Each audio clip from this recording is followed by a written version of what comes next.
Então, agora sim, acho que todo mundo já me conhece, meu nome é Luana Campos, eu estou como professora da UEG e também sou secretária do Comitê de Mudanças Climáticas do ICOMOS, Mudanças Climáticas e Patrimônio do ICOMOS. Minha graduação é em História, pela UFMS, mas as minhas duas pós-graduações, especialização, mestrado e doutorado, é em Arqueologia. Então, eu tenho essas duas formações. E hoje nós vamos falar esses dois campos disciplinares, né?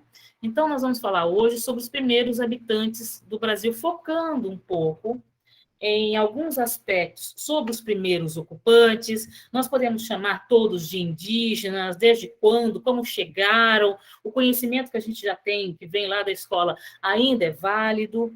Então, nós vamos falar um pouco sobre isso. E no meio, eu vou colocar algumas dicas de como a gente pode trabalhar essas questões com os nossos alunos, que é o objetivo desse curso, que é que vocês, professores, futuros professores, pesquisadores da área da educação para um conhecimento da cultura e a história indígena, possa colocar em prática esse conhecimento, ok? Então, quem estuda a cultura e a história indígena antes da escrita? Porque a gente tem que partir desse princípio, de quais são, de que os grupos anteriores à ocupação europeia na América não detinham o conhecimento da escrita. Nós temos aqui alguns grupos chamados civilizações complexas, como os incas, os maias, os astecas, os zapotecas, os olmecas, que já tinham alguma forma de escrita. Os incas não desenvolveram um número, mas tem uma simbologia que representa, que pode ser representada como uma escrita, uma forma de escrita. Mas quais são as disciplinas? Onde é que a gente vai buscar esse conhecimento quando a gente quer saber informação sobre esses grupos que não detinham conhecimento da escrita? Ordália, você vai recebendo o pessoal aí? Vou sim. Ok. É na arqueologia. E o que é arqueologia? Isso é fácil, né? Arqueologia e as suas relações com o meio ambiente, através da cultura material. Então, essa é a forma mais clássica da gente compreender o que é essa disciplina. Mas a arqueologia, e aqui nós não vamos nos debruçar o suficiente sobre os conceitos para se formar em arqueologia, apesar que eu vou deixar aqui uma propaganda, quem quiser, tem algumas pós-graduações muito boas no Brasil e graduações. Mas o conceito de arqueologia, ele ultrapassa essa simplicidade de conhecer as relações com o meio. O professor Paulo Funari, que é um grande escritor e pensador da arqueologia, ele vai falar que a arqueologia ela estuda a totalidade material apropriada pelas sociedades humanas. O que quer dizer esse apropriado? Isso não quer dizer que tudo aquilo que é apenas cultura material transformada, ou seja, se eu pego uma rocha e eu simplesmente utilizo ela como suporte, eu já estou me apropriando dela. Essa relação de apropriação, ela faz com que esse objeto, que antes era apenas uma rocha, se torne algo da cultura material. Então, toda a totalidade material, independente do que seja, apropriada pela sociedade humana como parte de uma cultura total, uma cultura material e imaterial. Se eu estou falando de material e imaterial, material a gente pode pensar de uma forma mais fácil, assim, que é tudo aquilo que a gente pega, né? Aquela coisa do concreto abstrato, então a gente pode utilizar aqui. Isso é muito bacana para quem vai, professores que vão trabalhar com concreto abstrato, pode utilizar algumas dessas questões. Tudo aquilo que é material que você pode pegar, você pode considerar como material. E imaterial é aquilo que você não consegue pegar. Então, é ação? É também ação, mas é o conhecimento, é o saber fazer. Por exemplo, quando você vai trabalhar com as culturas pretéritas, você tem o modo de fazer de uma ponta de flecha, né? Como essa ponta de flecha que está aqui. A ponta de flecha em si, ela é material, mas o conhecimento sobre como se faz essa ponta de flecha é o imaterial. É a parte material, é o gesto, é a técnica aplicada, é o saber fazer, é a escolha do material apropriado. Tudo isso faz parte dessa parte de uma totalidade que é a parte imaterial, sem limitação de caráter cronológico. Mas espera aí, professor, você não disse que a arqueologia ela vai estudar as sociedades do passado, que não tinham escrita?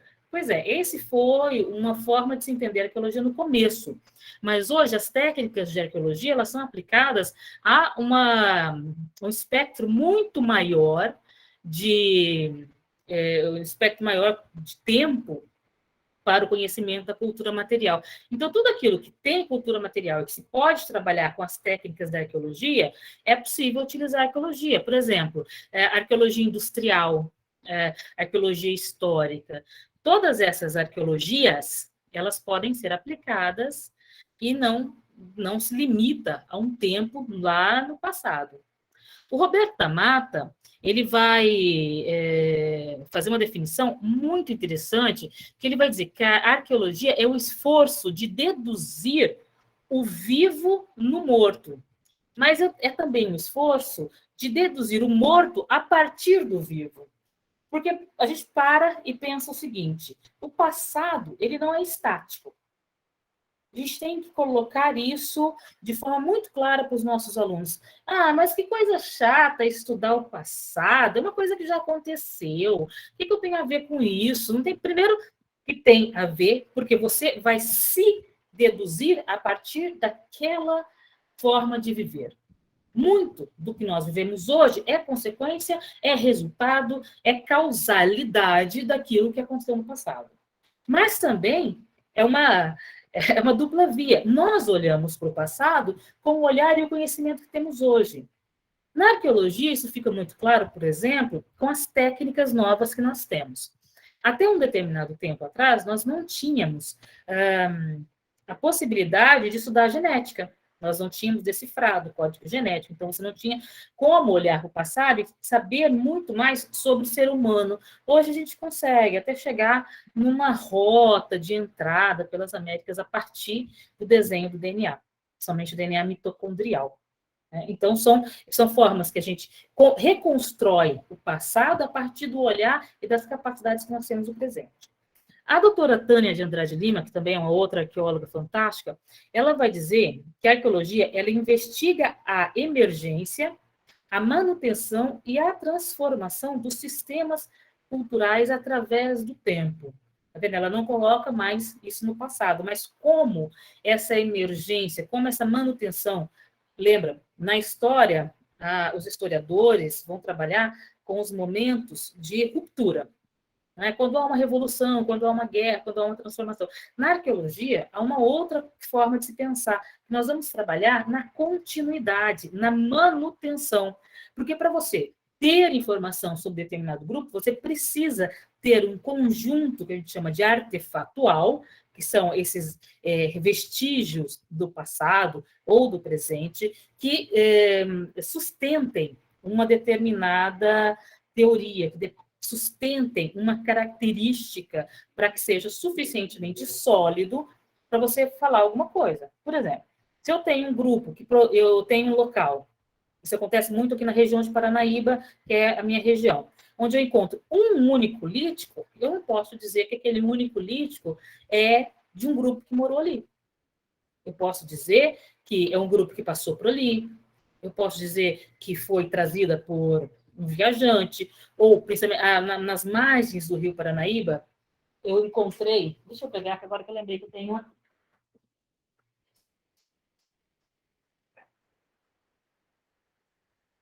Nas margens do Rio Paranaíba, quem conhece a região sabe ali perto da prainha, eu encontrei esse lítico. Fantástico, sabe? Com retoque. O que é retoque? São essas coisinhas que parecem uma faquinha de serra, né? Um retoque. Ela provavelmente foi jogada fora porque quebrou. Ela quebrou bem aqui. Eu posso dizer que tinha um grupo ali?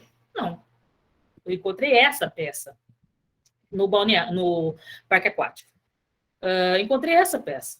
Quer dizer que essa peça pode ser um vestígio material. Outra coisa, se vocês encontrarem, não levem para casa. Isso daqui está aqui por um acaso, porque eu tenho que levar para o IFAM. Tá? Então, a arqueologia ela vai trabalhar com essas transformações, mas desde que elas sejam sólidas, ou seja, ela tem uma manutenção dentro de um espaço de tempo. Por meio da cultura material, e aqui a gente já acrescenta da visão anterior material e imaterial, por eles produzida, apesar que a gente vai se pautar essencialmente pela cultura material, operando fundamentalmente a partir de 3 dimensões que estrutura a vida social: a forma, o tempo e o espaço. É a forma como se ocupa, é a forma como se vive, é a forma como se caça, é a forma como se ocupa esse espaço enquanto territorialidade e enquanto tempo. Essas são algumas definições que vão nos ajudar a pensar e compreender que esse pensar os grupos humanos que viveram no passado não é um pensar apenas através de um pedacinho de pedra, de um pedacinho de cerâmica. É pensar um aspecto muito maior dentro dessas limitações que é o trabalho com a cultura material. Então, mas como a gente pode trabalhar com os nossos alunos? Algo aí que a senhora falou que, sinceramente, eu entendi só metade. Vamos pensar o seguinte. There's a world outside of Yonkers, way out there beyond this hick town, Barnaby. There's a slick town, Barnaby. Hey, full of shine and full of spark. Try and see it glisten, Barnaby.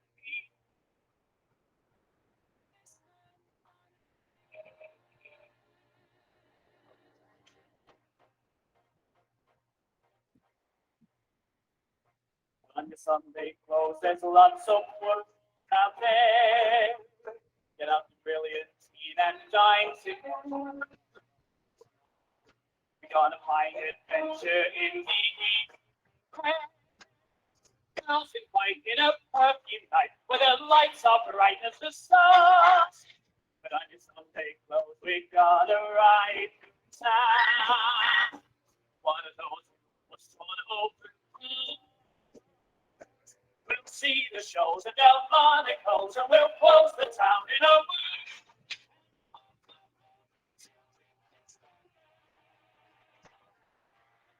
Put on your Sunday clothes when you feel down and out. Step down the street and have your pictures shown. It's like a dream, your spirit seems to turn about. The shine is a certain sign that you feel as fine as you. You got that the world is on. Makes me run down to your toes. Your minutes.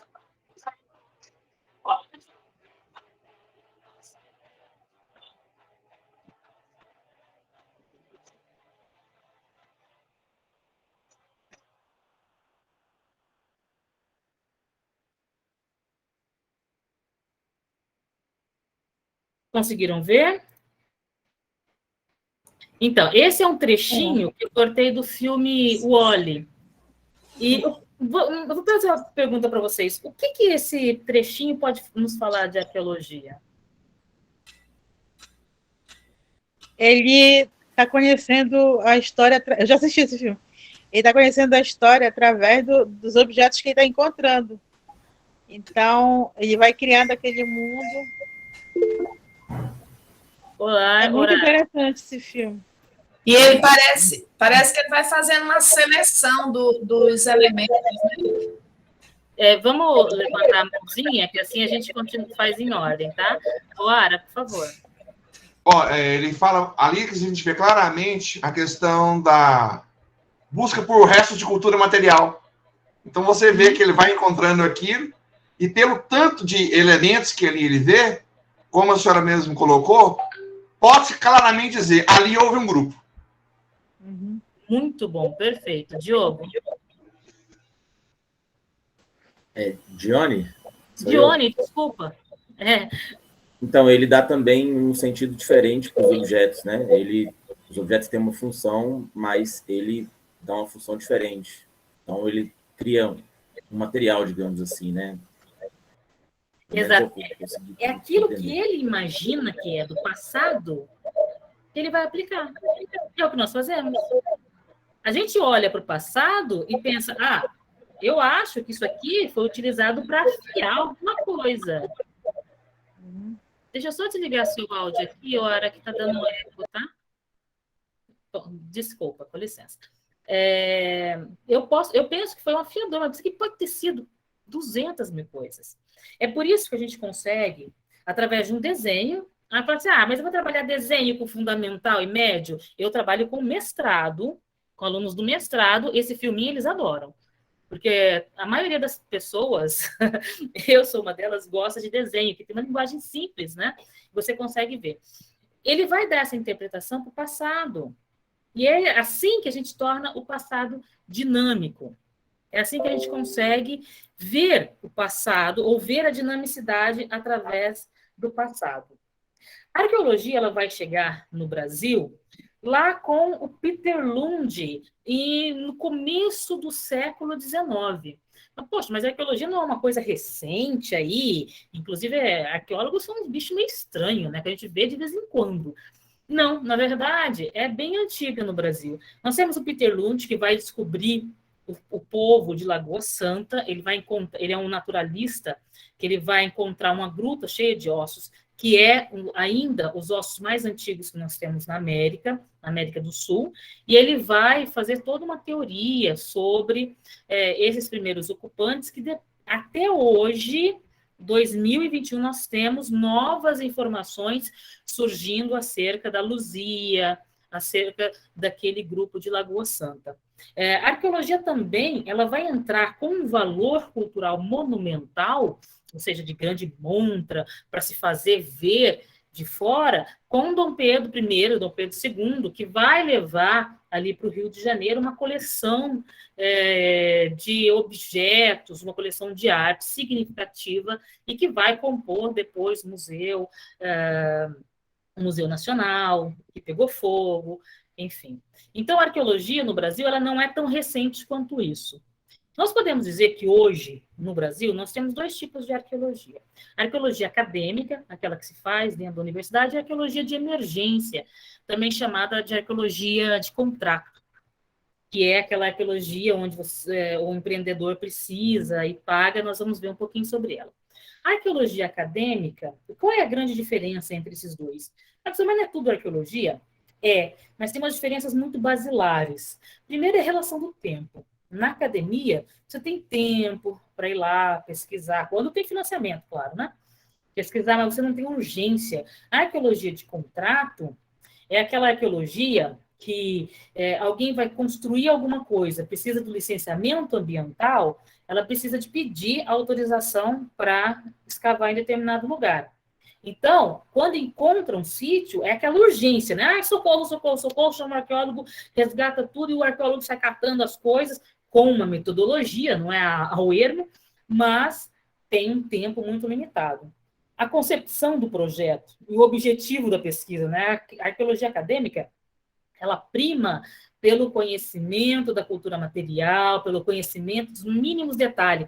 Quando eu falo mínimos detalhes, só para contar para vocês, a doutora Niede Guidon, que é uma das primeiras grandes arqueólogas do Brasil, ela trabalha na Serra da Capivara, ela estava escavando, ela encontrou um fio de cabelo com um piolho.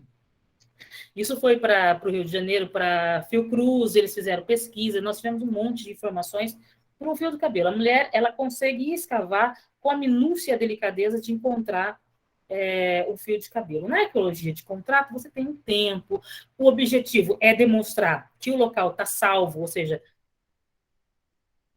perdão, engasguei, que o local pode ser construído. A arqueologia impede o desenvolvimento econômico do Brasil. Não tem nada a ver. Sempre que tem um sítio arqueológico, a não ser que seja algo absurdamente grandioso, como é o caso da usina da Heineken, a fábrica da Heineken, que queria ser feita em Lagoa Santa, ela queria produzir uma cervejeira que iria jogar parte do dejeto em cima de uma gruta, ou correria o risco de jogar parte de dejeto em cima de uma gruta inestimável para a concepção da humanidade. que é o conhecimento de quando esses primeiros homens chegaram aqui. Então, é mais complicado. Mas se forem outros tipos de sítios, não, todos os sítios eles podem ser levantados, podem ser levados para outros lugares para serem estudados. E a própria metodologia, né? A metodologia aplicada na academia, ela vai ser uma metodologia mais paulatina, que você utiliza, você tem a possibilidade de utilizar formas de escavação à francesa, aquela que você vê nos filmes, sabe? Com um pincelzinho. Essa parte de escavação é muito legal também para trabalhar com as crianças. Ah, vou trabalhar escavação. Você pega uma caixa de areia, coloca umas pedras, uns ossos antigos, umas cerâmicas quebradas, cobre de areia novamente e fala, olha, vocês têm que encontrar aqui dentro da metodologia da arqueologia, ou seja, faz um quadradinho, limpa com um pincel, registra no caderninho e tira foto. E essa é uma outra forma de se trabalhar algumas dessas metodologias.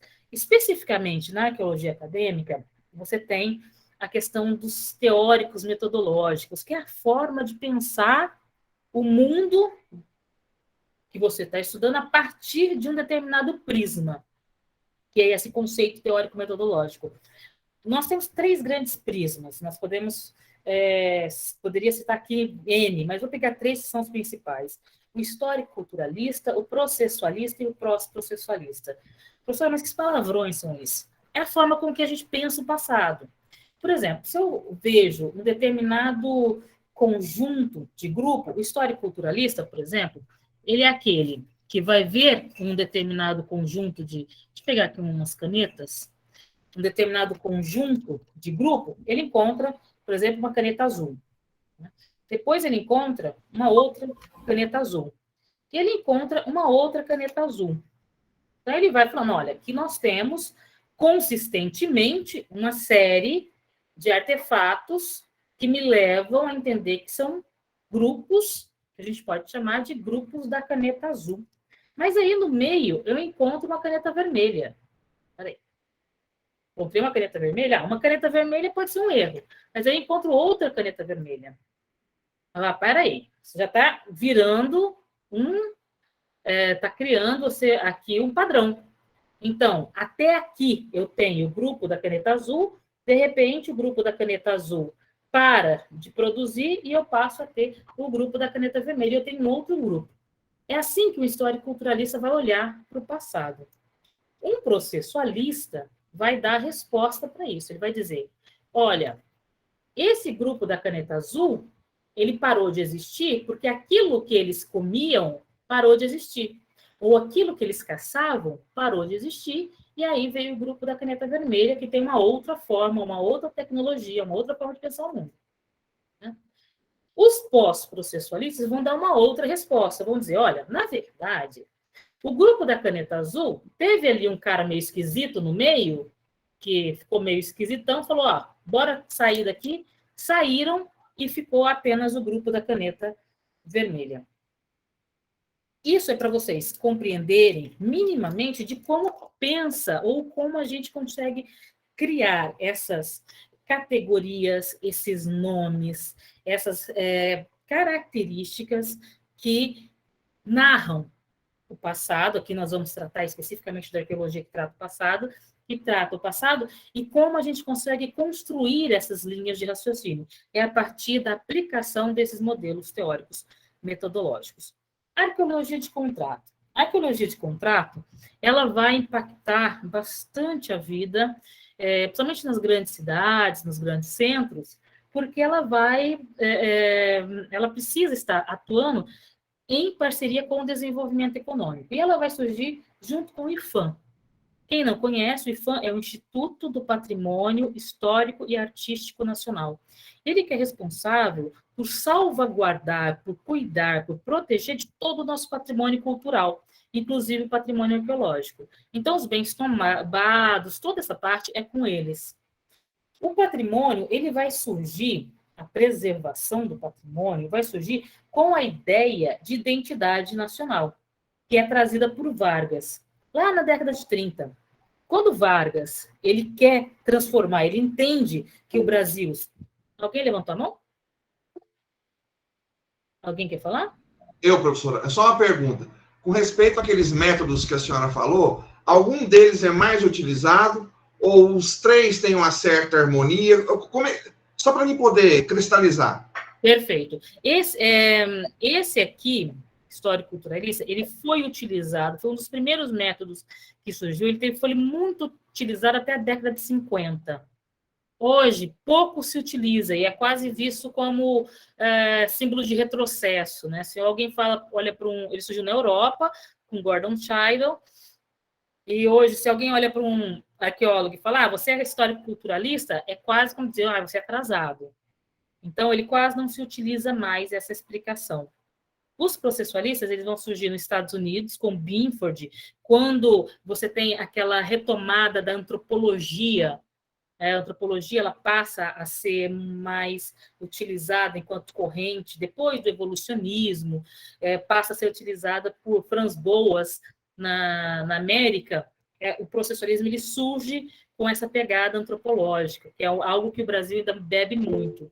É pouco utilizada, ela foi mais utilizada até a década de 80, mas ainda tem muitos autores que utilizam essa metodologia para explicar o mundo. Eu, particularmente, sou bastante afeita aos processualistas.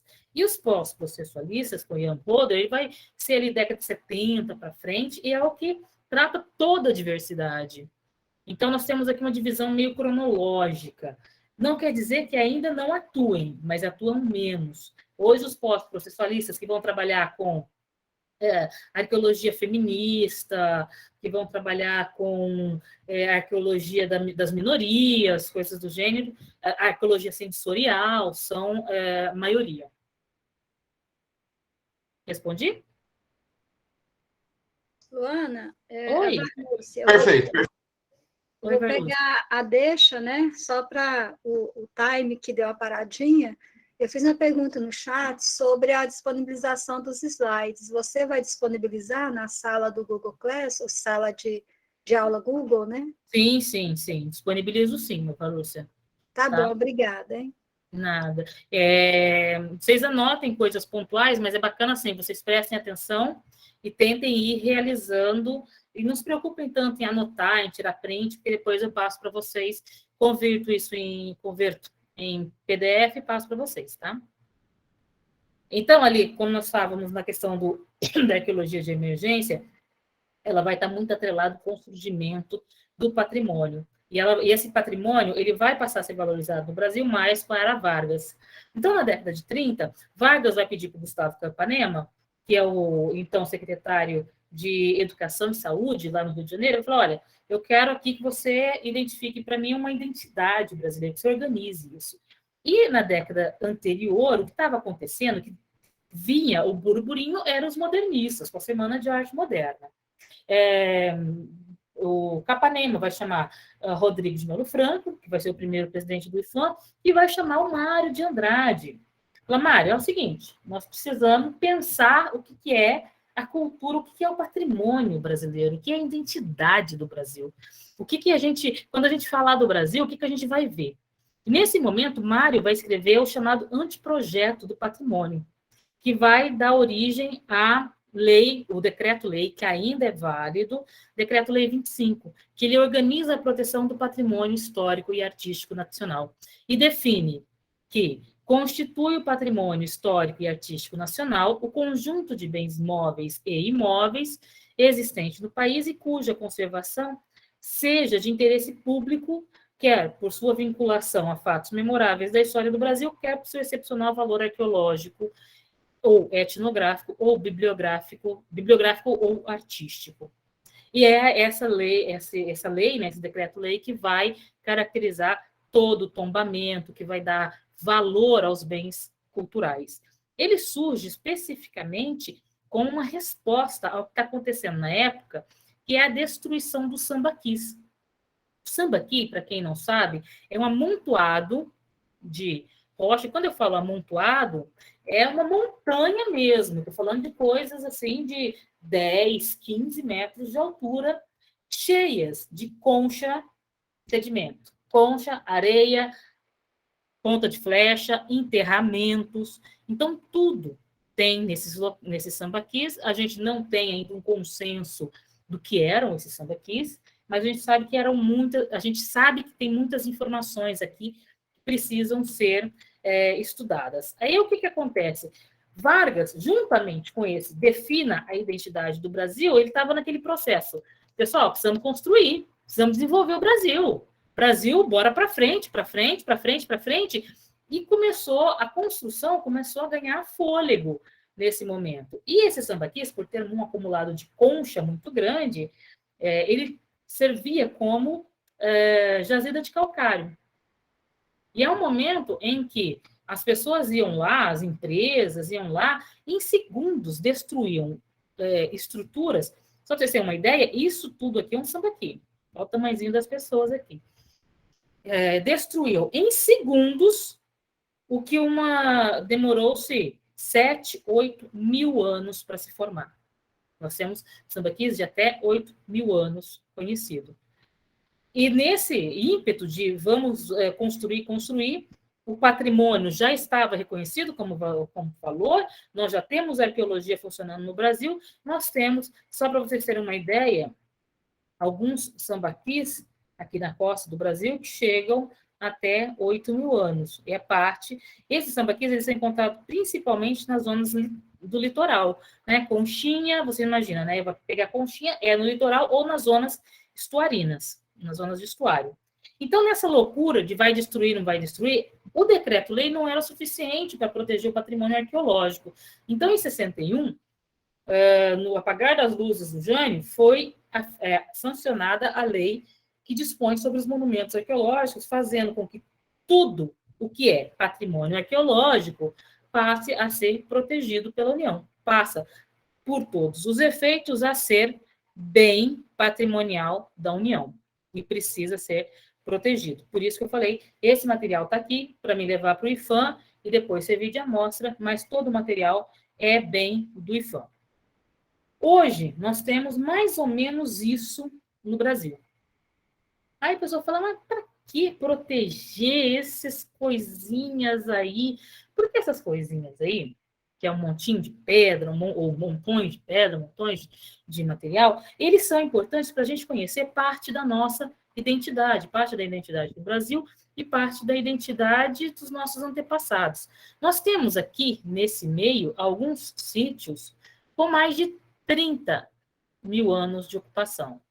Peraí, professora, mas tem alguma coisa errada.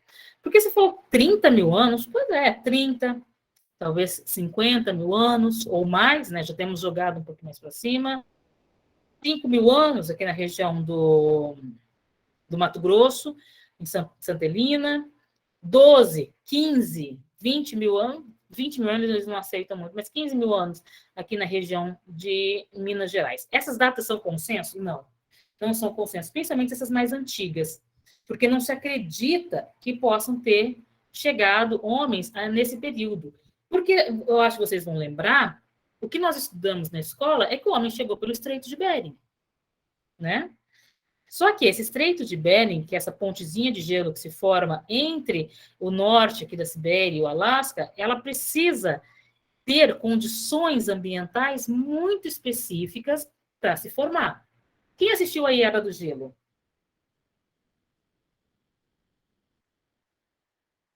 Se vocês não assistiram, é tarefa de casa, hein? Quem não assistiu a Era do Gelo 1, tem que assistir, tá?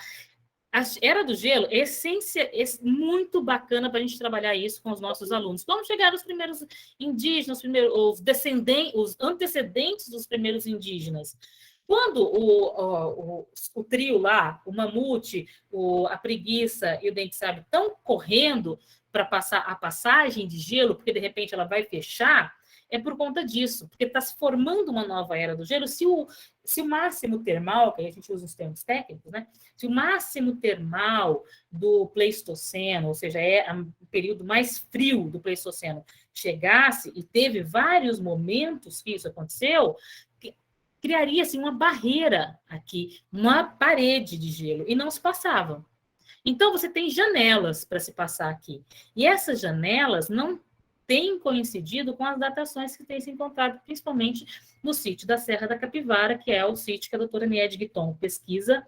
E deixa eu dar um spoiler para vocês. Na próxima aula vai estar aqui Cristiane Bucco, que foi uma das principais alunas da Niede Guidon. Ela, a pesquisa dela é toda no Nordeste, toda no Piauí, então explorem bastante ela, que ela sabe muito sobre tudo que tem na Serra da Capivara, tá? Então, surgiu-se outras teorias, que poderia ter vindo os homens da Polinésia, e principalmente que teriam vindo da África, passado por aqui pelo Atlântico, e chegado ao Brasil por meio de correntes de navegação. Tem muitas outras teorias. Então, a gente pode começar a falar para os alunos, a colocar, a ampliar os horizontes dele, que aquela teoria do Estreito de Bering é uma teoria que já está um pouquinho, enfim, eu não vou dizer defasada, porque ela ainda é muito utilizada, mas ela está sendo questionada. Porque o passado é questionável, porque o passado é dinâmico, o passado se transforma. Tá? E aí eles vão falar assim, então, professora, 30 mil, 50 mil, os indígenas do Brasil são tão antigos assim? Vamos lá, devagar. Até esse período de, vamos supor que 50 mil, né, as datações mais antigas que se encontraram até agora. 50 mil até mais ou menos 4 mil anos, a gente chama de paleoíndio.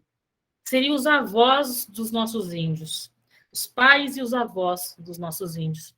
Porque a gente vai considerar esses indígenas com as características que nós temos hoje a partir do contato que eles tiveram com o europeu. Então, nós fazemos uma coisa ao inverso, nós vemos do presente para o passado. Né? Esses indígenas, eles tiveram contato e vamos tentando fazer um retrocesso até onde a gente conseguiria rastrear essa descendência direta, porque senão, se a gente conseguisse, e temos conseguido, espero que o Jorge Eremides, que também vai ser professor de vocês, fale um pouco sobre isso, fazer essa relação, nós teríamos um problema político. Porque imagina se você demonstra que tudo isso de sítio arqueológico é terra indígena. Imagina. Eu imagino. Então, é um problema mais político do que, de fato, científico. Mas a gente tem conseguido fazer alguns links muito interessantes entre os guaranis, entre os tupis guaranis e alguns grupos paleoíndios, entre principalmente alguns sambaquis, que é muito interessante. Mas vamos trabalhar, então, que essa correlação entre os grupos que fizeram contato, que a gente chama de grupo de contato, e os indígenas... Oi, pode falar. Levantou a mão, não? Ok. Jaqueline levantou a mão. Oi, Jaqueline, algum problema? Não, é porque eu estava mexendo aqui, foi sem querer. Sem problema. Jaqueline, daqui a pouquinho você passa a lista de presença, por favor, tá? Tá ok. Obrigada, querida. Então, nós vamos pensar, assim, nós temos essa ocupação de 50 mil anos, ou seja, quando eu ouço alguém falar, o Brasil foi descoberto pelos portugueses, dá vontade de carinhosamente conversar com a pessoa, obviamente, né? E dizer, não, o Brasil não foi descoberto porque ele não estava perdido. Nós temos ocupantes, tivemos ocupações no Brasil aqui há muito tempo. Tanto no Brasil como na América como um todo. Nós temos ocupações aqui de mais de, no mínimo, 12 mil anos. É inegável a ocupação dos primeiros habitantes. Então, vamos pegar essa ocupação mais recente, 12 mil anos. De 12 mil anos a 3, 4 mil anos, o que a gente tem são grupos, que a gente chama de grupos nômades. Ou seja, eles caçam, moram um tempo num lugar, moram um tempo em outro, moram um tempo em outro. E quais são as características? O que diferencia? O que tem a ver eles serem nômades ou não? Isso tem a ver porque se você tem um grupo que precisa se deslocar atrás da caça e atrás da comida, você tem características culturais muito distintas. Você tem que ter grupos pequenos, não podem ser grupos grandes. Você tem que ter um conhecimento muito amplo do território, você não tem muita noção de pertencimento, você tem uma outra concepção de vida e de tempo. O tempo, ele é contado, nesse momento, a partir dessas sazonalidades dos grupos, das caças, do alimento e tal. A partir desse período, a gente começa a encontrar vestígios de agricultura. No começo, uma agricultura que a gente chama agricultura de manejo. Por exemplo, quando você olha para a Amazônia, você fala, pô, olha aí, ó, intocada. Intocada por quem? Porque há lugares na Amazônia onde houve um manejo de algumas espécies de castanheira, de palmitos, que foram manipuladas pelos grupos indígenas. Não era agricultura propriamente dita, ou seja, eles não produziam o suficiente para manter a sobrevivência do seu povo, mas eles manejavam a floresta. E isso a gente tem evidências fortes já aí 5 até mais 1000 anos atrás. Mas é a partir dos 2000 anos que você vai começar a ter no Brasil uma produção, um cultivo maior de plantas. E vamos começar a ter os primeiros grupos que a gente chama de grupos sedentários. Então, quando a gente fala assim, na segunda-feira brava, eu quero matar quem criou o trabalho, vocês vão lá nesses grupos que resolveram ficar parado e resolvam com eles, porque a culpa é deles. Tá? Eles é que inventaram, não, eu vou ficar aqui sentado. Só que esse ficar sentado exige cuidar da lavoura, exige criar cercas, né? Não cercas físicas, mas cercas territoriais, assim, delimitação de território. Você também tem associado a questão do armazenamento, é onde você começa a ver surgir a cerâmica.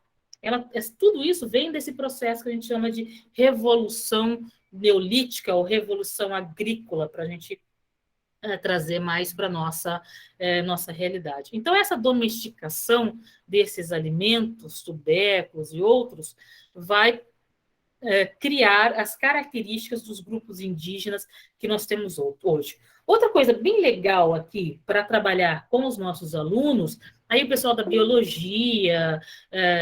Oi? Alguém levantou a mão? Eu? Sim. Não, professor, é porque eu acho esse tema instigante demais, e a senhora falando assim, vou ficando... Por exemplo, né, primeiro com respeito àquilo que a senhora falou sobre a descoberta, né? Eu, com os meus alunos, eu sempre trabalho sobre a invasão europeia, eu nunca falo de descobrimento. Então, eu falo assim, olha, quando o Brasil foi invadido, e eu adoro usar esse termo, porque a gente adora tanto utilizar isso para criminalizar aqueles que querem ocupar terras devolutas ou terras improdutivas, né? Então, a gente fala, ó, a invasão não foi criada por aqui no Brasil, foi os brancos que criaram quando invadiram aqui, a questão é outra, né? E é interessante também ver quando a senhora falando sobre sazonalidade. E aí me trouxe um link para bem mais recente.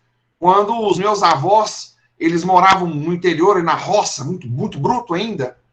E quando tinha escola, era aquela escola, uma sala para estar aluno de tudo, para tudo quanto é série, né? E meu avô dizia que, na verdade, tinha os meses, janeiro, fevereiro, março, mas eles falavam assim, tá no tempo do cajuzinho, tá no tempo do piqui, tá no tempo da mangaba, agora é a hora que os viados canteiros dão a cria, da gabiroba. Então, fico vendo tanto que essa herança ainda é trazida. Sim, eu conheci. Em alguns lugares do interior de Goiás ainda é utilizado. Não está no tempo disso, não está no tempo daquilo. Era só isso. Apesar que o tempo tem mudado. Isso. Não sei se você viu, ano passado, a florada da manga, ela foi muito mais recente. Acho que em agosto você tinha florada de manga, coisa que eu nunca tinha visto. Por conta dos agrotóxicos. Não, agora são pesticidas, não pode dizer mais agrotóxicos. Mas esse conhecimento, essa noção que a gente tem, que a gente herdou dos nossos grupos indígenas, ela persiste. E nós vamos ver muito mais. Nós temos muito mais dos nossos grupos indígenas do que nós gostaríamos, ou do que a maioria das pessoas gostariam de admitir. Porque é muito mais fácil você dizer, eu tenho origem portuguesa. Eu tenho origem alemã. Eu tenho origem norueguesa. Eu tenho origem indígena e preta. Tá? Porque é como se isso fosse demérito para a gente. E porque o tempo da aula é muito curto, mas se eu mostrasse aqui para vocês o que foram os tupis, eu vou passar muito brevemente, mas os tupis e a relação que eles tinham com as grandes civilizações, os incas, principalmente, vocês iam ficar de queixo caído. iam ter orgulho de dizer, eu sou americano, eu sou dessa origem. Enquanto desculpa o termo, mas enquanto os europeus estavam nadando em merda, as nossas civilizações aqui estavam construindo caminhos e pontes em lugares inacreditáveis. Era uma engenharia, estavam já com aquedutos. Tá? E aí você tem orgulho de dizer que é dessas descendências, mas não tem orgulho de dizer que vem. Os povos tupis, eles tinham uma capacidade de construção de caminhos, uma coisa absurda. Hoje nós estamos aí, sustentabilidade, precisamos construir telhados verdes, precisamos de luz solar, nós precisamos de criar uma ambiência, né? Na arquitetura se fala de ambiência, de sustentabilidade. As construções daqueles caras era de tal forma integrada com a natureza que você vivia muitíssimo bem dentro de um ambiente, depois desse processo da revolução agrícola, dentro de uma habitação completamente sustentável. Tão sustentável que hoje você não encontra vestígios. Os vestígios que você encontra é muito pouco. É muito pouco. Tão biodegradável que era as condições que eles viviam. E hoje nós estamos tentando retornar nisso. E essa questão do estabelecer-se no local foi extremamente significativo para o desenvolvimento de algumas culturas. A noção de tempo se altera. Então, o tempo, exatamente isso que o colega trouxe, passa a ser o tempo das estações. É assim que a gente começa a perceber, é a estação de tal fruta. Quer dizer que eles ficaram presos no local? Não. Nós temos, por exemplo, o manejo de solo, que é uma coisa genial que eles faziam. Eles têm 3, 4 roças, né? Enquanto uma terra está descansando, você planta outra, enquanto a outra está descansando, você planta outra. Quando você termina o ciclo, essa daqui já está produzindo. Coisa que a gente não consegue hoje. Hoje você tem que enfiar agrotóxico, envenenar as pessoas, aumentar o câncer para conseguir uma produção agrícola suficiente para alimentar a população, dispensando as condições do conhecimento tradicional, o que é absurdo. Mas, enfim. É interessante a gente trabalhar com os nossos alunos, por exemplo, essa noção das plantas, fazendo com que eles descubram quais espécies são daqui e quais espécies são de lá. Fazendo, sei lá, vamos fazer comida só com o que é daqui. Né? O que a gente tem aqui? Batata, mandioca, milho. Por falar em milho, para séries iniciais, eu encontrei aqui essa musiquinha que eu achei fantástico, gente. Oi, oi. Oi, oi. E aí, vamos cantar? Vamos cantar aquela música do milho? Você sabe onde o milho nasceu? Assim, em que lugar do planeta ele apareceu pela primeira vez? Sabe onde foi? Vamos cantar? 1, 2, 3, 4, dom, dé, dom, dé, dom, dé, dom, dorom, dorom, dom, dom, dé, dom, dé, dom, dé, dom, dorom, dorom, dom, milho, milho, milho, docinho amarelinho, nasce na América Central.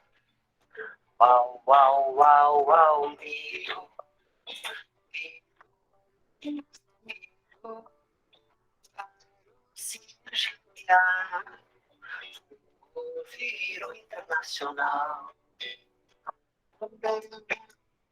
Milho tem pai, milho tem filho, quem sabe me dizer como nasce o pé de milho?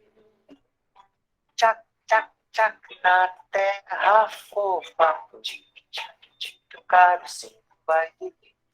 Tchac, tchac, tchac, na terra fofa, tic, tic, tic, o caro sim vai dormir. Vem chuva, sol, vem nuvem, vem vento, chega o vento de colher. O fazendeiro feliz pega espiga no milharal. Eu me canta forte. Deus na cama de terra. Deus na minhoca.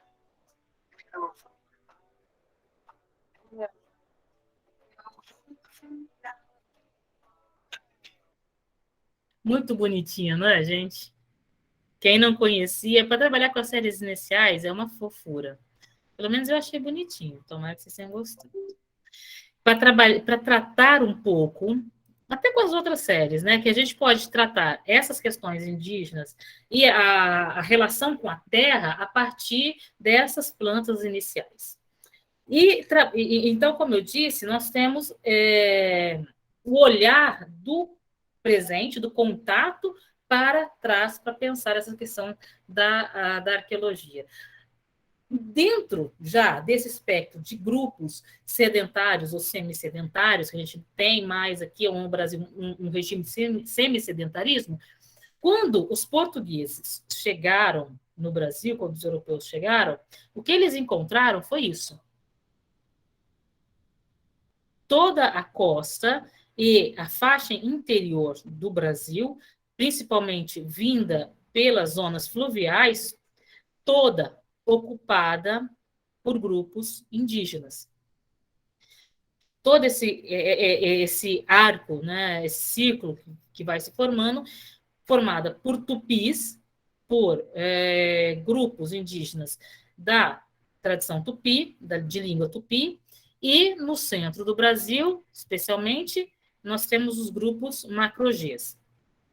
Os tupis, eles têm um desenvolvimento cultural extremamente complexo. Eles têm código de guerra. Por exemplo, antes de você guerrear alguém, você não chega na traiçoeira, você avisa que você vai entrar em guerra com aquele povo. Você tem uma diplomacia, uma relação diplomática entre os grupos tupis que é muito superior a qualquer outro grupo europeu que a gente tem nesse momento. Qualquer outro não, você vai ter. Né? Mas algo que pelo menos os europeus que chegaram no Brasil não compreenderam. Porque nesse primeiro momento, quando chegam e desembarcam, têm contato com os tapuias, com os tupiniquins, com os tapuias não, com os tupinambás, com os tupiniquins, os tamoios, você vai...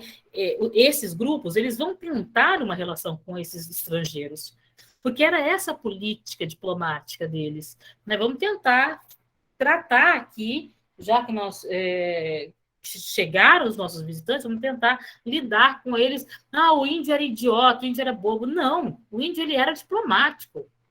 Ele pensava que poderia ter. Tanto que os tupis, que vão desenvolver, depois em vários momentos vocês vão ouvir falar sobre os tupis, eu vou só aqui dar uma pincelada, eles vão se desenvolver provavelmente aqui na região da Amazônia e vão, por meio de navegação, se expandir por todo esse arco do Brasil, e eles vão manter uma relação muito diplomática entre si e vão manter pouca relação com os grupos do centro.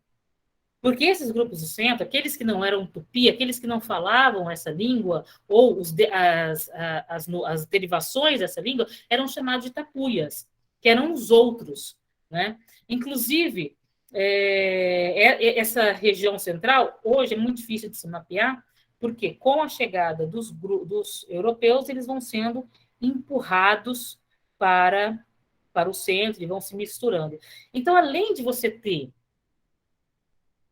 a investida após esses grupos europeus chegarem e demonstrarem que não tinham nenhuma civilidade, eu acho interessante isso, eles utilizam o conceito de civilizado a partir da sua noção de civilização, desconsiderando que o outro é mais civilizado. Isso vocês vão ouvir bastante na aula de decolonialidade com o Eusébio, e é algo muito interessante de se ver, porque esses grupos tupis eram extremamente civilizados, tinham uma diplomacia e relações entre eles muito distinta daquilo que os europeus pensavam. E os europeus chegam no Brasil, e é muito interessante a gente tomar cuidado quando a gente trabalha com as cartas como do fonte documental, trabalha com principalmente as cartas oficiais daqueles naturalistas e escritores que vinham com os portugueses para narrar o que estava acontecendo no Brasil. Porque eles precisavam, à luz de uma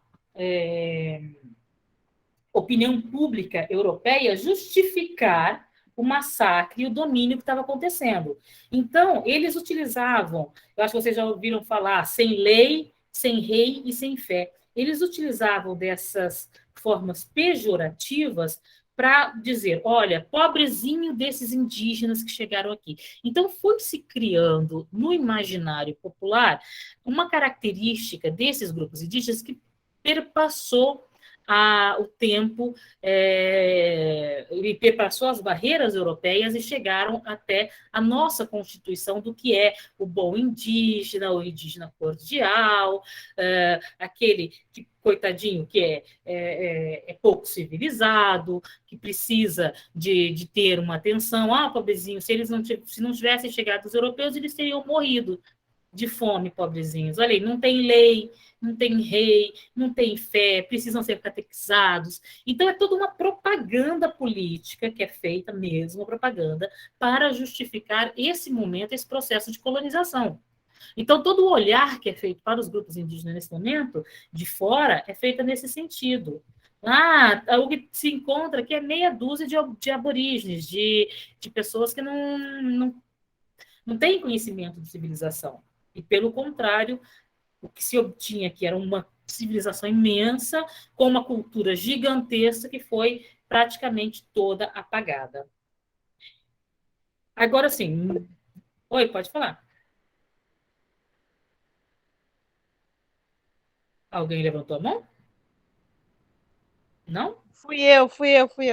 A minha bateria está acabando, estou com 10% só. Tá bom. Acho que nós estamos caminhando para o final, tá? Uhum. Como é possível a gente ter todas essas informações do passado? Eu comecei falando para vocês das informações que eram obtidas a partir dos elementos da cultura material, dessa cultura material que são os artefatos indígenas, mas, além disso, nós temos outras áreas que aí vão ser destrinchadas aqui mais ao longo do curso. Isso é só uma pincelada para deixar vocês com vontade de voltar e ver e participar mesmo nos outros dias, que é a relação da antropologia, que vai ser trabalhada pela Lorise, a linguística, que vai ser trabalhada na literatura, um pouco mais da arqueologia pela Cris, a genética e a antropologia física. Oi? Pode falar. Não? Que vão ser trabalhados. Por exemplo, na questão do tronco linguístico, as pessoas falam, professora, mas trabalhar com os grupos indígenas são tantos nomes, G, Tapuia, é Tupi, Craô, é Kaiowá. Sim, são muitos. Mas a gente aprende também a falar dos russos, dos poloneses, dos tchecos, dos ingleses, dos alemães, dos holandeses, dos bretões. Não é tão diferente quanto isso. O próprio tronco linguístico, a gente trabalha com a noção de família, as famílias linguísticas, como as famílias latinas, celtas, eslavas, as germânicas, que deram origem ao espanhol, ao português, ao francês, e temos, da mesma forma, essas relações dentro da linguística tupi. E das outras linguísticas, da G também, das linguísticas indígenas, que nos permite compreender um pouco melhor esse entendimento de que nós não estamos falando de um indígena, nós não estamos falando de um grupo indígena, nós estamos trabalhando com uma diversidade. E é essa diversidade que a gente precisa respeitar e apresentar. Mas eu preciso decorar tudo isso para aprender a respeitar os indígenas? Não, o fato de você saber que um não é igual. Por exemplo, Guarani. Quando a gente está falando de Guarani, atualmente, a gente tem o Guarani Kaiowá, o Guarani Ambiá e o Guarani Yandevá. São diferenças linguísticas e culturais que vêm atreladas a esses grupos, tal como o português do Brasil e o português de Portugal. Mas são todos guaranis, são tudo a mesma coisa. Não, não é. É a mesma coisa dizer que o brasileiro é igual ao português. E não é. Então, a gente precisa compreender que quando os europeus chegaram aqui, o que se tinha aqui era uma nação. Era uma nação formada por diferentes grupos que participavam dessa nação, que tinham contato entre si, que tinham dinâmicas internas. E era uma comunidade enorme, e que hoje é restrita a pequenos grupos. Da mesma forma, o grupo Macro-G, que é formado pelos Bororos, Krenak, Guatós. Então, é uma diversidade cultural que vocês vão ver um pouco mais destrinchada ao longo do curso e que vai marcar essa diversidade e a forma peculiar como nós temos que tratar essa questão. Só para trazer mais uma musiquinha, que eu acho que super vale a pena para trabalhar tanto a questão da linguística nas primeiras séries, como para a gente utilizar como forma de divulgar um pouco mais essa relação que nós temos com os grupos. Tem fundo, é pra você se liga, pra quem tá no corre, deve ter assistido. Claro.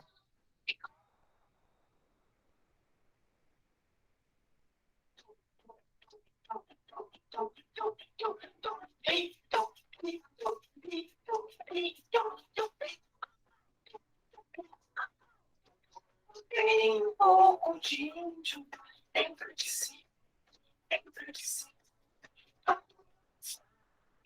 De índio, eu parei. Eu saí do cacique, já dizia. Tem coisas que a gente sabe e não sabe que sabe.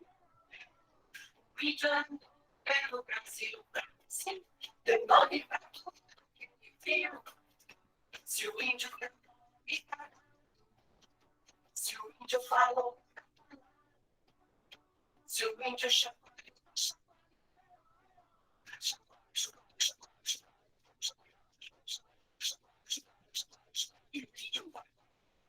jabuticaba, caju, pipoca, mandioca, abacaxi, tucuari, tamanduá,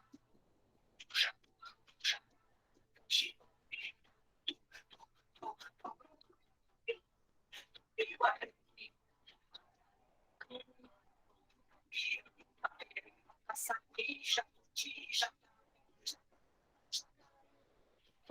o que aqui é? Que olha, tira. Se o índio falou, se o índio chamou,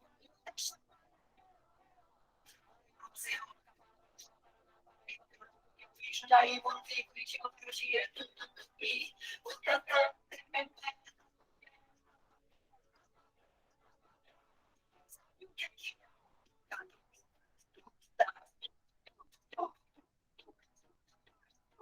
um pouco de índio dentro de si, dentro de si.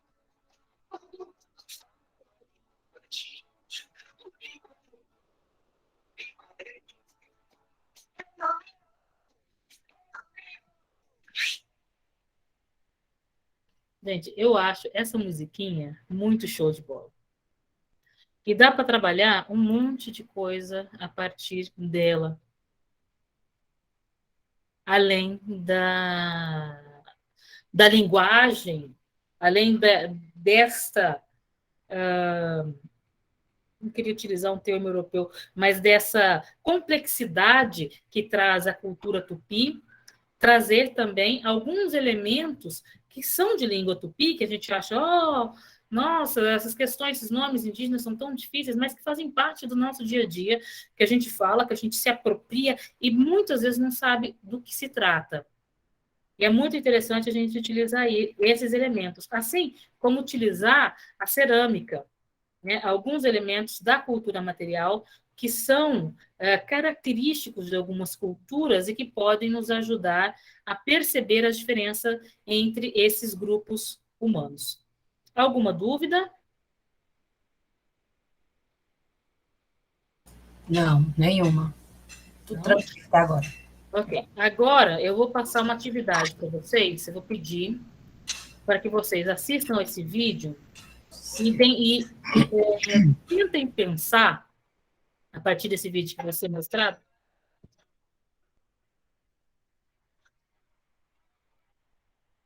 a partir desse vídeo que vai ser mostrado, quais elementos eu posso trabalhar a cultura indígena e, obviamente, nós estamos falando aqui da arqueologia, estão relacionados à arqueologia a partir desse vídeo.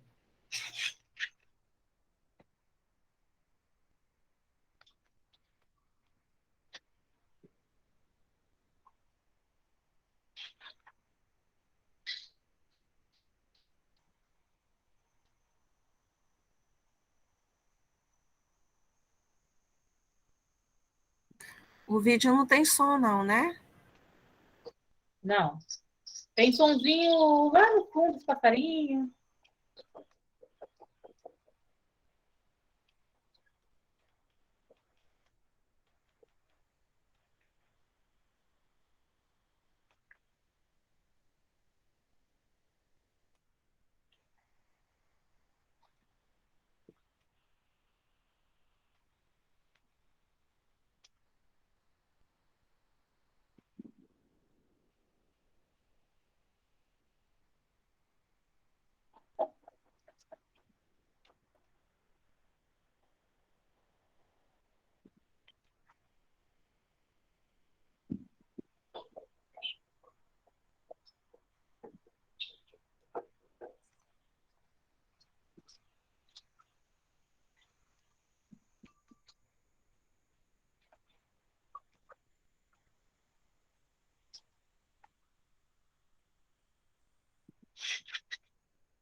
Entre agora na Estácio. Todos os cursos pelo mesmo preço.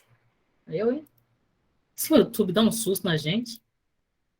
E aí, conseguiram prestar atenção?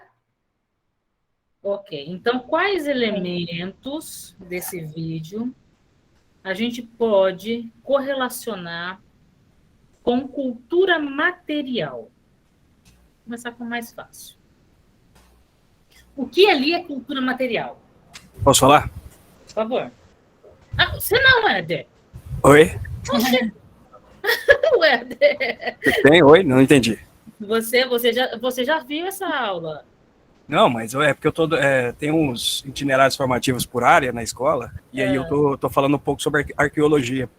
Ah, tá. Pode falar só 2 elementos. Então, 2 elementos aí, nós temos a produção, né, da cultura material, que você bem disse, está bem, né, mostrado aí, mas nós temos outro aspecto também, que é a produção humana, através desse, por exemplo, da fogueira mesmo, né, o vestígio humano. Embora a gente esteja vendo no vídeo ele sendo executado na hora, mas nós temos acesso a alguma outra produção de outros tempos através desse tipo de ação humana através do fogo, né? E também o conhecimento histórico acumulado, que ele já está fazendo algo e foi mostrado a ele em algum momento e ele aprendeu, e é o conhecimento histórico acumulado, né? Mas eu acho que não tem mais o que falar não em relação a isso. Você está fazendo batota, você já ouviu essa aula. Thelma. Eu gostaria justamente de pedir para falar, para complementar essa ideia dele, porque eu estava pensando algo similar com relação à técnica utilizada por ele. Então, eu fiquei em dúvida se a técnica utilizada por ele, ela seria considerada uma cultura material ou imaterial, né? Mas aí, quando ele traz esse comentário, aí esclareceu um pouco para mim, mas aí eu queria que você comentasse um pouco em relação a isso, porque hoje a técnica, ela tem uma roupagem da tecnologia, não é? E ela é tida como algo muito, assim, inovador. E que agora, nesse filme, né, ele vem representando para a gente essa técnica como algo também milenar, que não é por ser primitivo, né, ou primeiros, que não dominavam uma tecnologia, né? Então, obrigada, era isso. Perfeito. Mas eu já vou responder isso sobre a questão do material e do imaterial. Por enquanto, eu gostaria que vocês elencassem ali quais elementos da cultura material. Eu posso falar? Pode, Rosana, por favor. Eu vejo como produção material tanto potes cerâmicos, os vasilhames, como a própria fogueira, né? Que é o forno de queima dos potes cerâmicos. E o material seriam as formas de fazer, né? Os modos de fazer. O material seria os potes, vasilhames e o próprio forno. Isso, perfeito. Oara? Professor, é tão bonito. Na verdade, é que é tanta coisa. Eu vejo assim, não é só a questão do pote. Foram os diversos processos na confecção do pote. Quer dizer, do mais simples ao mais elaborado. Eu estava imaginando o seguinte, uma coisa é você fazer a cuia. Outra coisa é você fazer o pote com o bocal e, posteriormente, fazer a tampa. E, a partir daquilo, você vê todo um processo. Eu fico pensando assim, hoje, quando você vai para um oleiro, ele põe aquele monte de barro e vai jogando com o pé e faz aquilo numa rapidez. Aí eu fico vendo assim, essa técnica utilizada, a complexidade dela. O tanto que ela é difícil. Certo? Difícil. E aí, essa construção do pote do menos elaborado ao mais bem elaborado, certo? E ele vai usando o resto de cada coisa e construindo outra. Ele vai usando aquela água que tinha cinza dentro para construir o fundo do forno. Posteriormente, ele vai utilizando a própria caloria para deixar não apenas o forno mais quente, mas à medida que ele aquece também o pote com tampa, esse pote fica mais resistente. Então, o forno, o pote, eu sei que a cultura imaterial seria a técnica, digamos assim, certo? Mas é porque é bonito demais, tem tanta coisa para a gente analisar ali que a senhora pedir para analisar aos pouquinhos, eu acho uma tortura. Mas o ideal a gente tem que fazer técnica de extripador. Vamos por partes. Ronan? Eu acho que em termos material, isso que já foi relatado, as fogueiras, né, a confecção, os potes, a própria a própria confecção o local, né, onde ele está ali, a cabana, a construção ali, né, tudo isso também é uma cultura material, processo histórico, né? Histórico não, mas temporal, né? A gente percebe aí, processo temporal de aprendizagem, de desenvolvimento das técnicas ali, né? Eu acho que isso tem que ser destacado também. Ok. Quem está escrito? Eliane. Oi? Oi, então, o Oara até falou, né, que é até difícil a gente elencar tudo que a gente conseguiu observar nesse vídeo tão rico, que mostra tanta sabedoria do homem, né? Eu fiquei pensando nessa capacidade de transformação, né? De um barro mineral argiloso até chegar num produto final e saber que tantos processos fizeram parte dessa técnica aí, com a utilização de tantos recursos que a natureza oferece, o fogo, a água, né? Enfim, né? De tudo que é material e imaterial também. Então, assim, muito rico, né? O vídeo traz, assim, muitos elementos para a gente realmente pensar. Thelma. Desculpe, Pro, eu queria fazer uma pergunta, né?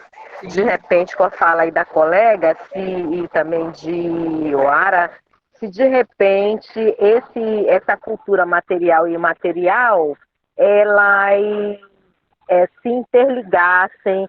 Será que houve algum entrelaçamento entre esse material e esse imaterial nesse processo, né? Porque quando a Oara chama atenção, achei muito legal, os vários elementos que ele vai aproveitando para a construção da cerâmica, né? Aquela bricolagem, como o Lévi-Strauss fala.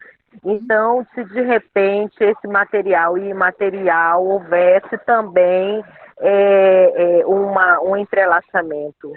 Obrigada. Obrigada, Thelma. Já respondo isso. Irês? Eu percebo que no conjunto, na questão imaterial, esse conjunto do saber, né, dessa vivência que ele traz e elabora a execução que passa por material, a gente percebe que na elaboração da cerâmica, a cerâmica ela passa pelo ponto do biscoito, ele fez o processo de rolo, né, que é uma técnica, então, aí ele desde a cuia, a elaboração da tampa, que como já foi dito, realmente é um processo extremamente habilidoso, já existe um outro processo técnico ali. Eu ressalto que a argila é uma prática pouco usada nas escolas, né? E que traz uma relação muito profunda que a criança gosta, não só do manusear, mas existe uma relação muito próxima, assim, subjetiva mesmo do indivíduo com esse prazer mesmo da modelagem, e que às vezes a gente até não usa o processo de queima, né, porque ele é bem complexo, e existem sim, como foi dito, na questão tecnológica, hoje a questão do forno, né, é bastante caro para as escolas usarem, mas a gente percebeu ali que ele conseguiu, no seu saber, né, no seu processo material de conhecimento, elaborar um processo não simples no sentido simplório, mas ele executou com destreza a queima, né, que é um dos grandes, às vezes, desafios nesse processo de quem trabalha com argila, né. Então, foi isso que eu gostaria de acrescentar. Obrigada. Perfeito. Silvio?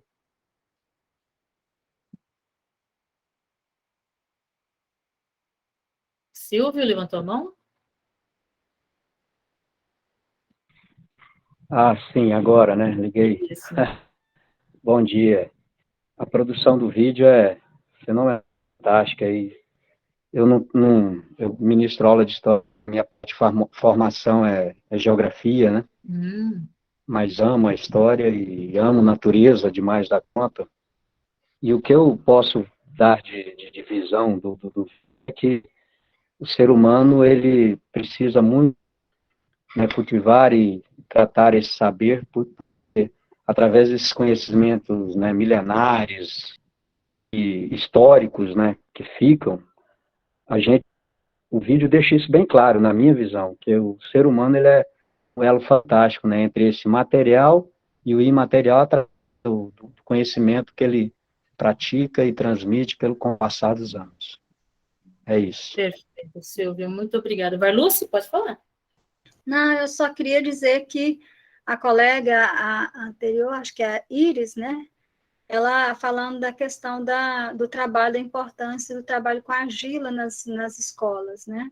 Então, assim, eu realizei um trabalho muito bom, eu, né, gostei demais, trabalhando com a cultura dos povos Carajá, e foi junto com a professora de arte da escola que eu trabalhava, lá na Aristoteles Teixeira, e nós conseguimos, né, com o trabalho com argila, o estudo, né, então, assim, toda a grafia, né, toda a questão dos povos Carajás, ela trabalhando com a arte e eu trabalhando com a história.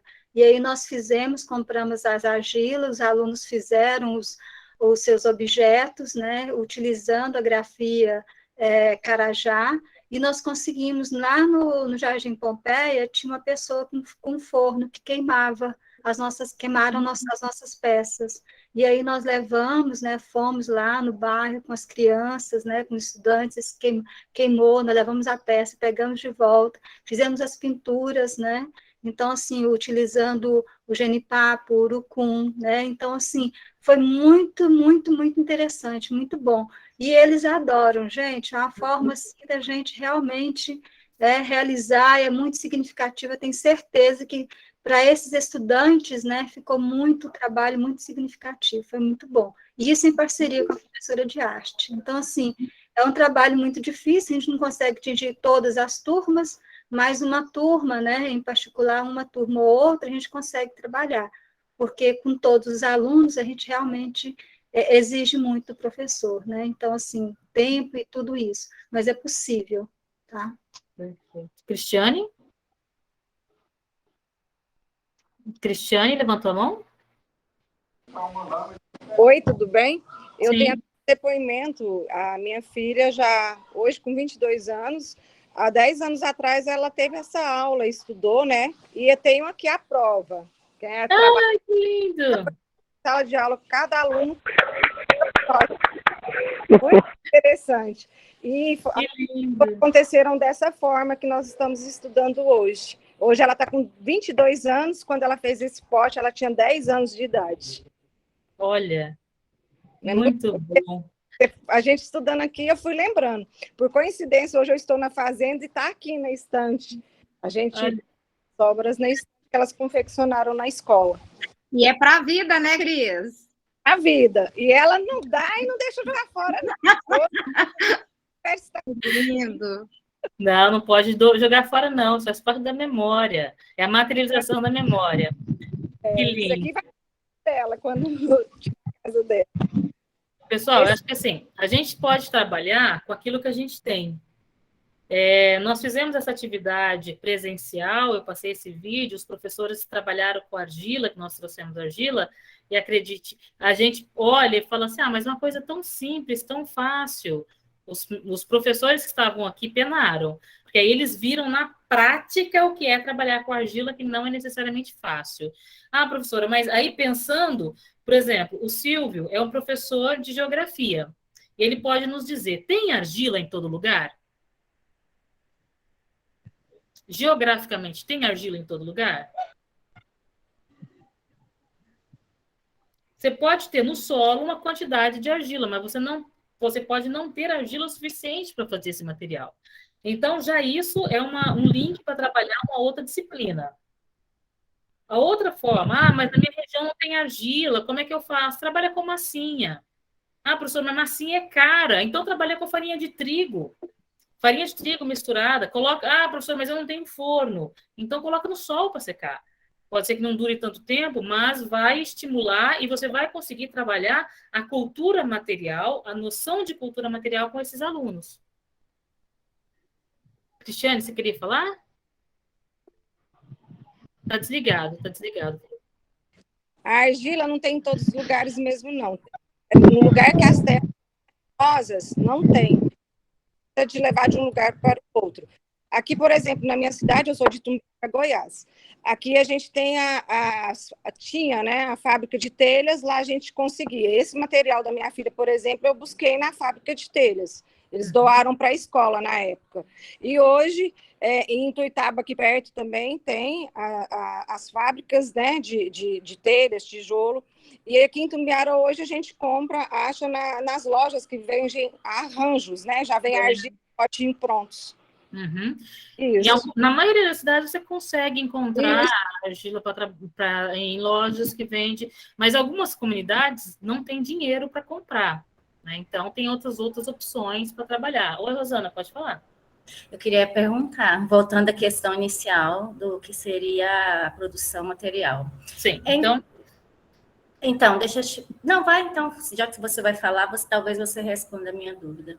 Tá, se eu não responder, você falta fazer pergunta. O que acontece? Quando eu pedi para vocês elencarem essencialmente as questões, o que vocês viam de material, e aí a gente acabou falando do material, do imaterial, do conhecimento, do saber, mas é preciso a gente ter clareza ali do que é material. Primeiro, o que era material? Aquilo que ele transformou ou aquilo que ele apropriou?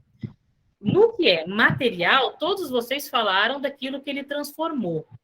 Tirando o Ara, que citou algo que ele se apropriou, ninguém mais falou de algo que ele se apropriou e está em quase todas as cenas. Alguém se lembra? A madeira, não? A madeira, a água, não? O próprio argila, o próprio barro? O barro. A argila ele transformou, a madeira ele transformou. O fogo. O solo ele usou também. O fogo. Ah, o fogo. O fogo ele usou também, né? A água. O que não foi transformado? A água... Não foi transformado? Que foi apropriado. É um saber, vai. A cerâmica. Os instrumentos. Conhecimento. Uma coisa que ele não transformou. Foi apropriado, ele foi transmitido, esse conhecimento dele. Porque ele não conseguiu isso sozinho. A pedra? Que é a cultura material. Porque a gente tem que pensar o seguinte, se a gente olhar para as comunidades do passado, as comunidades que não deixaram escrita e que já não estão aqui, o que nós vamos ter é a cultura material, para conhecer sobre elas. Certo. Dessa cultura material, existe aquela que é transformada e aquela que é apropriada. A água, pensando que ele ferveu, passou ali por um processo de aquecimento, de alguma forma ela foi transformada. O solo, ele foi transformado, ele foi pisado, ele foi amassado. O fogo, ele foi feito. Uma das poucas coisas que não foi... Tem duas coisas aqui que eu me lembro que não foram transformadas, só foram apropriadas. Madeira. Eu vou jogar uma aqui, porque agora está parada numa cena aqui.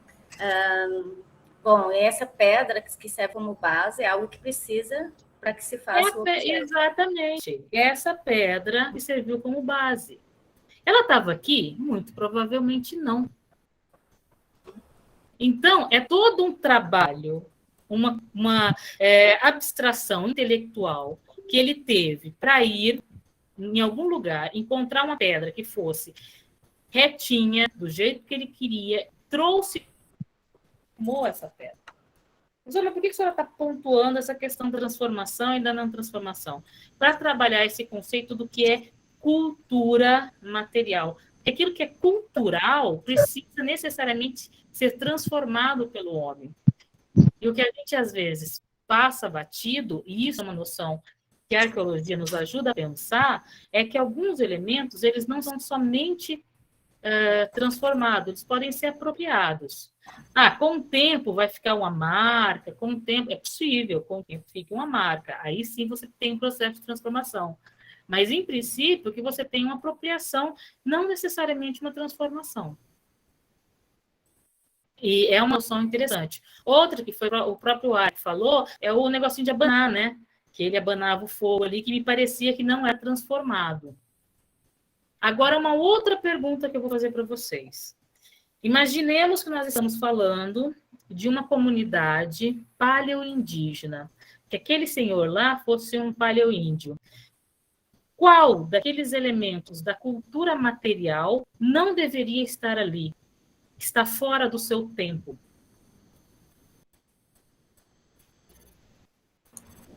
Repete, por favor.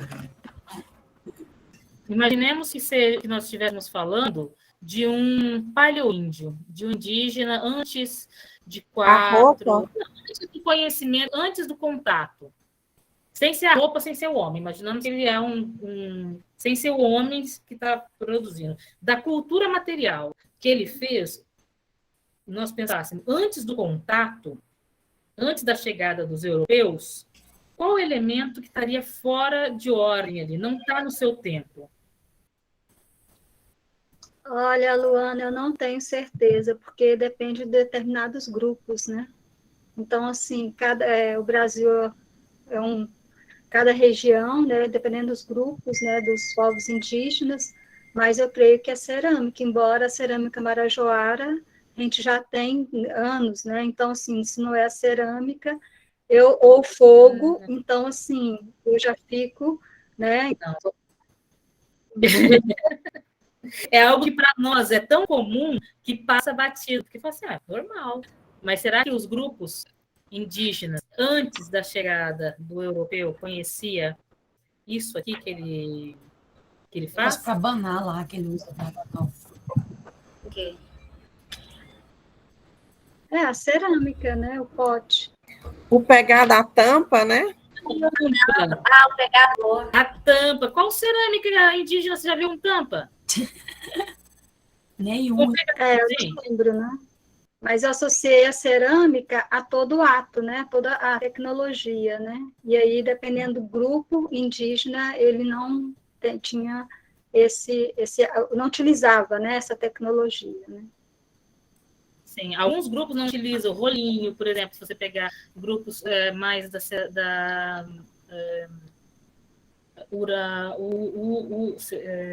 grupo, tradição, vixe, peraí. O branco. Aratu. A tradição Aratu, por exemplo, a cerâmica, ela é fininha, ela tem uma parede fininha, ela não usa o rolinho, essa técnica do rolamento. Essa técnica do rolamento é muito própria de alguns grupos, cada grupo tem um. Mas uma coisa que certamente eles não teriam era uma tampa com pegador. Isso é europeu. Então, através da cultura material, você trabalha toda essa relação de tempo com esses grupos humanos. E a segunda pergunta, a terceira pergunta que eu iria fazer para vocês é essa. Qual a diferença ali entre a cultura material e o que você percebe enquanto imaterial? O imaterial, todos falaram. Isso foi fantástico, né?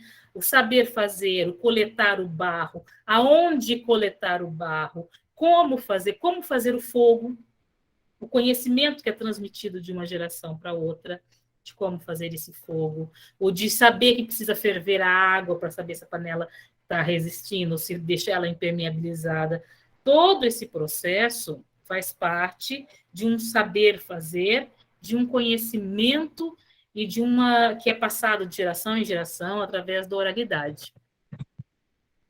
Essa é uma atividade que vocês podem facilmente desenvolver com os alunos e dá para trabalhar tudo. Desde a resistência da água, ali, a transformação, o gás que sai em química, até a própria cultura material, né? Outro elemento da cultura material, que aqui eu não vou trabalhar com vocês, mas é o lítico, que daria para vocês trabalharem, porque algumas dessas peças, por exemplo, essa daqui, ela é considerada como um canivete suíço, que ela serve para quase tudo.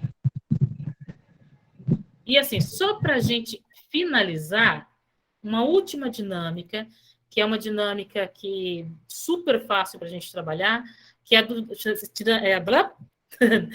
a dinâmica do lixo.